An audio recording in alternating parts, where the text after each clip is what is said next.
Storage full అయితే ఏమవుతుంది? ఫోటోలు రావు, వీడియోలు తీయలేవు, మెసేజ్లు రావు, ఏమీ చేయలేవు. ఇది ఎందుకు ఈ నూతనమైన కార్యం నా జీవితంలో జరగట్లేదు? ఎందుకు ఇది ఇలాగ ఆగిపోయింది? ఎందుకు స్టక్ అవుతుంది నా లైఫ్? ఎందుకు నేను ముందుకు వెళ్ళలేకపోతున్నాను? ఎక్కడ ప్రాబ్లం అయిందని నువ్వు దేవుడిని అడుగుతున్నావేమో. దేవుడు ఈరోజు నీతో చెప్తున్న మాట ఏంటంటే, స్టోరేజ్ ఫుల్ అయింది నీ హృదయంలో.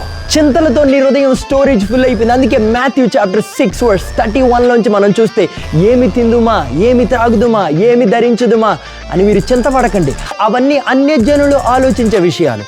మీరు మాత్రం నా రాజ్యం గురించి, నా నీతి గురించి ఆలోచించండి, అన్నీ మీకు వస్తాయి అన్నాడు దేవుడు.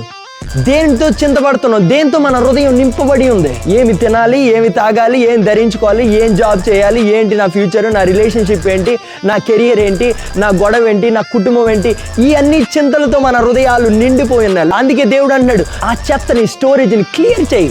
ఆ హృదయంలో ఉన్న ఫుల్ అయిపోయిన ఆ స్టోరేజ్ ఉంది, దాన్ని డిలీట్ చేసి నీ హృదయాన్ని ఆ చెత్త నుంచి బయటికి తీసుకురా. అప్పుడు నా దేవుడు నూతనమైన ప్రారంభాల్ని, నూతనమైన ప్రవర్తనని, నూతనమైన కార్యాన్ని జరిగిస్తాడండి. ఆమేన్. ఇదిగోండి, ఈ ఫోన్ చూసారా? ఎప్పుడైతే దీన్ని స్టోరేజ్ ఫ్రీ చేస్తామో, ఈ ఫోన్లో ఉన్న చెత్తని, ఎప్పుడైతే జంక్ ఫైల్స్ని డిలీట్ చేస్తామో, ఈ ఫోన్ బాగా పనిచేస్తుంది. ఈ ఫోన్లో కొత్త ఫొటోస్ తీయచ్చు, కొత్త వీడియోస్ తీయచ్చు, మెసేజెస్ అన్నీ వస్తాయి.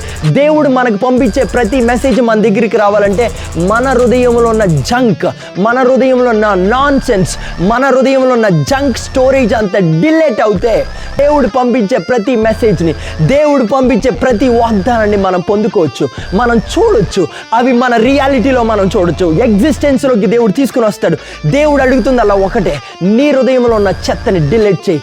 నీ హృదయంలో ఉన్న చింత అనే చెత్తని ఈరోజు డిలీట్ చేయి. స్టోరేజ్ ఫ్రీ అవునుగాక నీ హృదయంలో. యేసు నామములో. హల్లెలూయా.